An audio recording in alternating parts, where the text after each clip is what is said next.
എന്നെ കുറേ പേര് വിളിച്ച് പറയുന്നുണ്ട്, ഭയങ്കര സന്തോഷം ആണ് അതിൽ. ഇപ്പം കുറേ പേര് ഇപ്പോൾ കമൻസിലൊക്കെ ബ്രോ കാമാണോ എന്നൊക്കെയാണ് ചോദിക്കുന്നത്, അല്ലെങ്കിൽ ബ്രോ ഡിസ്ചാർജ് ആയോ എന്നൊക്കെ ചോദിക്കുന്നത്.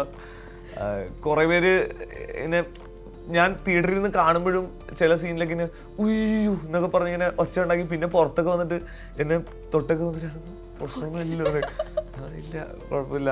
അപ്പം അത് കഴിഞ്ഞിട്ട് ഞാൻ പ്രണവ് ചേട്ടൻ്റെ വീട്ടിൽ പോയായിരുന്നു. നമ്മളെല്ലാവരും അന്ന് രാത്രി പോയപ്പം പ്രണവ് ചേട്ടൻ്റെ അമ്മ എൻ്റെ അടുത്ത് ഇങ്ങനെ വന്നിട്ട് ഇങ്ങനെ മോനെ നന്നായിട്ട് ചെയ്തു, നിനക്ക് ഒന്നും പറ്റിയില്ലല്ലോ ഷൂട്ട് ചെയ്തപ്പോൾ എന്നൊക്കെ ജെന്യൂനായിട്ട് ചോദിച്ചു. അപ്പോൾ ഞാൻ ഇല്ലില്ല സേഫായിട്ട് ഷൂട്ട് ചെയ്തു. അങ്ങനെയൊക്കെ ഉള്ള സാധനങ്ങളും വന്നു. ഒരുപാട് പേര് ഇങ്ങനെ വിളിച്ച് റാൻഡംലി ഒക്കെ വിളിച്ച് ബ്രോ തകർത്തു ബ്രോ കേൾക്കുമ്പോൾ ഭയങ്കര ഭയങ്കര സന്തോഷവും. പിന്നെ ഞാൻ ഏറ്റവും എനിക്ക് മെമ്മറബിൾ ആയിട്ടുള്ളത് വിനീത് ശ്രീനിവാസൻ സാറ് എന്നെ വിളിച്ചിട്ട് ഇങ്ങനെ എടാ ഭയങ്കര രസമുണ്ടായിരുന്നു. അപ്പോൾ ഞാൻ ലൗഡ് സ്പീക്കറിലായിട്ട് ഇങ്ങനെ കേൾപ്പിക്കും. അപ്പോൾ എൻ്റെ അച്ഛനൊക്കെ അത് കേട്ടിട്ട് ഇങ്ങനെ ഭയങ്കര സന്തോഷമാണ്. കാരണം ഞാൻ ചെറുപ്പത്തിൽ ഞാനും അച്ഛനും കൂടെ വിനീതേട്ടൻ്റെ അടുത്ത് ഒരു ഓഡീഷന് പോയിട്ടുണ്ടായിരുന്നു, തട്ടത്തിമറയത്തിൻ്റെ. സോ അന്ന് എനിക്കത് കിട്ടിയില്ല. എൻ്റെ കൂടെയുള്ള 2 ഫ്രണ്ട്സാണ് അഭിനയിച്ചതിൽ.